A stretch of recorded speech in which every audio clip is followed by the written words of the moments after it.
चिराग पासवान हाजीपुर में नामांकन करने जाते हैं और नामांकन के दौरान वो जो रोड शो होता है उसमें डॉक्टर भीमराव अंबेडकर की प्रतिमा पर पुष्प चढ़ाते हैं, उनको माला चढ़ाते हैं और उनके जाने के बाद उस प्रतिमा को दूध से नहलाया जाता है, शुद्धिकरण कराया जाता है और शुद्धिकरण कराने वाले उनके अपने पासवान जाति के लोग होते हैं।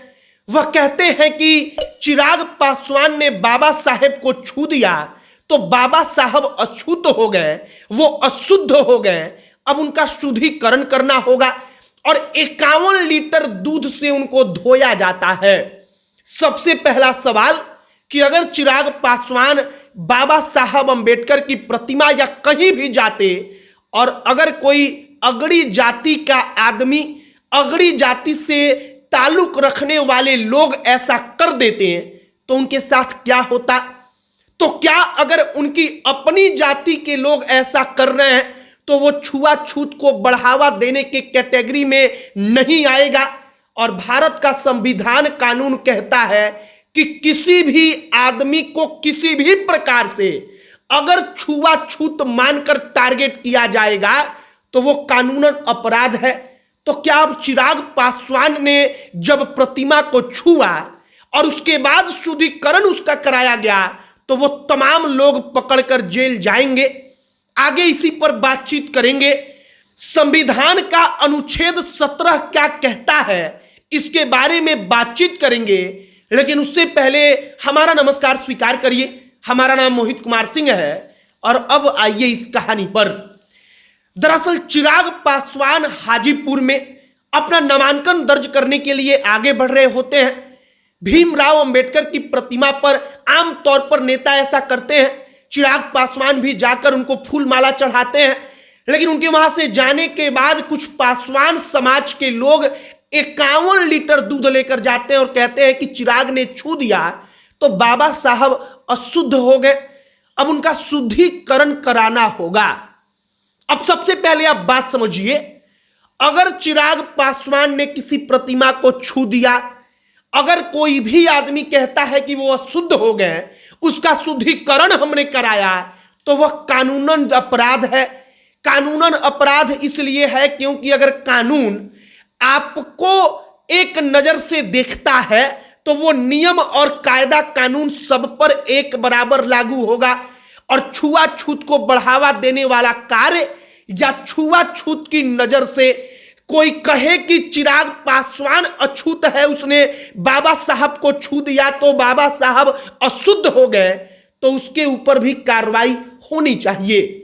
संविधान का अनुच्छेद 17 क्या कहता है? संविधान का अनुच्छेद 17 कहता है कि अस्पृश्यता जो है वो दंडनीय अपराध है। अस्पृश्यता का मतलब होता है कि अनटचबिलिटी, अगर इंग्लिश में कहे और हिंदी में कहे तो छुआछूत। अगर किसी भी आधार पर इसको कोई मानता है तो वो दंडनीय अपराध है। 6 महीने तक की जेल और 500 रुपया जुर्माना उसके ऊपर लग सकता है।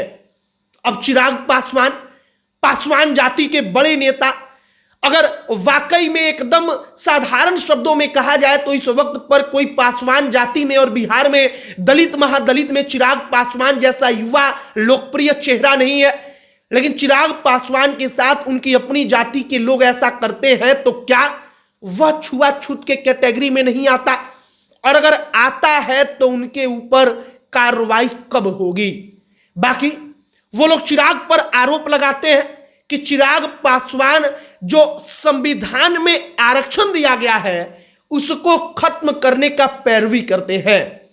आपके कंफ्यूजन को दूर करने के लिए हम बता दें कि चिराग पासवान के पिता रामविलास पासवान ने अगड़ी जाति के लोगों से एक विशेष तौर पर इज्जत कमाई थी और वो इज्जत इसलिए उन्होंने कमाया क्योंकि रामविलास पासवान इस देश के पहले नेता थे जो दलित थे, लेकिन उन्होंने कहा कि अगड़ी जाति का जो आदमी गरीब है, जो भिक्षा मांग रहा है, जिसके पास 5 कट्ठा भी भूमि नहीं है, जो आदमी भूमिहीन है, अगड़ी जाति का है, राजपूत है, भूमिहार है, ब्राह्मण है, उसको भी आरक्षण मिलना चाहिए।